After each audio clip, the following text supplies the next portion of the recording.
दोस्तों नमस्कार। जंतर मंतर पर पिछले एक महीने से चल रहा आंदोलन अब पूरी तरह से हाईजैक हो चुका है। और जैसा कि आचार्य प्रमोद कृष्णन ने कहा है कि कॉकरोच पार्टी के इस आंदोलन में अब क्रोकोडाइल कूद गए हैं, जो सब कुछ अपने हिसाब से तय कर रहे हैं। प्रमोद कृष्णन की बात यह बिल्कुल सही है। अब तो लग रहा है कि जनता द्वारा बार बार नकार दिए गए लोगों को इस अराजक आंदोलन में अपनी घिसी पिटी राजनीति के लिए उम्मीद की नई किरण दिखाई दे रही है।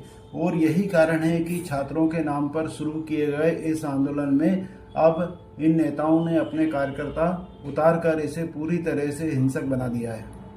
जंतर मंतर से जिस तरह की अराजकता का नई नई तस्वीरें आ रही है, वो इस देश के शांति प्रिय लोगों के लिए चिंता का विषय है। सरकार जहां तक संभव है हो सकता है ज़्यादा बल प्रयोग से बच रही है, क्योंकि नहीं चाहती है सरकार की इन विपक्षी नेताओं का असली छात्रों में स्थान बना रहे। इसलिए सरकार हर कदम फूंक फूंक कर रख रही है और सरकार की इसी सहनशीलता का फायदा उठाकर इस आंदोलन में शामिल ये अराजक तत्व उठा रहे हैं। चलिए ठीक है कि सरकार द्वारा बार बार शांति की अपील को आप अनसुना कर रहे हैं, और वैसे भी आपने जिन नेताओं के इशारे पर यहाँ इकट्ठे अपने समर्थकों को किया है, तो आप सरकार की इस अपील को क्यों सुनोगे?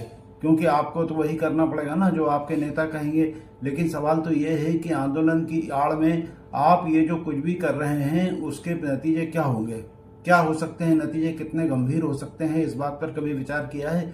ये बात क्या आपके नेता को पता है? मुझे तो नहीं लगता है कि वो बता रहे होंगे, क्योंकि ये वो बताते तो आप यहाँ इस जगह पर रुकते नहीं। आपको क्या पता है कि भारत सरकार और विशेष रूप से दिल्ली पुलिस ने इजराइल से FRT यानी कि चेहरा पहचानने वाली तकनीक को अपनी सुरक्षा व्यवस्था में शामिल कर लिया है। और इस तकनीक का इस्तेमाल दिल्ली पुलिस काफ़ी पहले से कर रही है। इस आंदोलन में भी दिल्ली पुलिस 45 नाम से के इस इजरायली सॉफ्टवेयर का प्रयोग अपनी मोबाइल वैन और कैमरों के साथ कर रही है। और आपको आश्चर्य होगा कि ये सिस्टम इतना एडवांस है कि मात्र 200 मिलीसेकंड में 10 लाख चेहरों को स्कैन कर सकता है। और ये कितनी सटीकता से काम करता है, तो ये बात आप इस तरह से समझ लीजिए कि इस तकनीक की मदद से दिल्ली पुलिस ने मार्च 2025 में चांदनी चौक इलाके में हुई 80 लाख की एक बड़ी लूट को महज 24 घंटे के अंदर सुलझाकर लुटेरों को गिरफ्तार कर लिया था।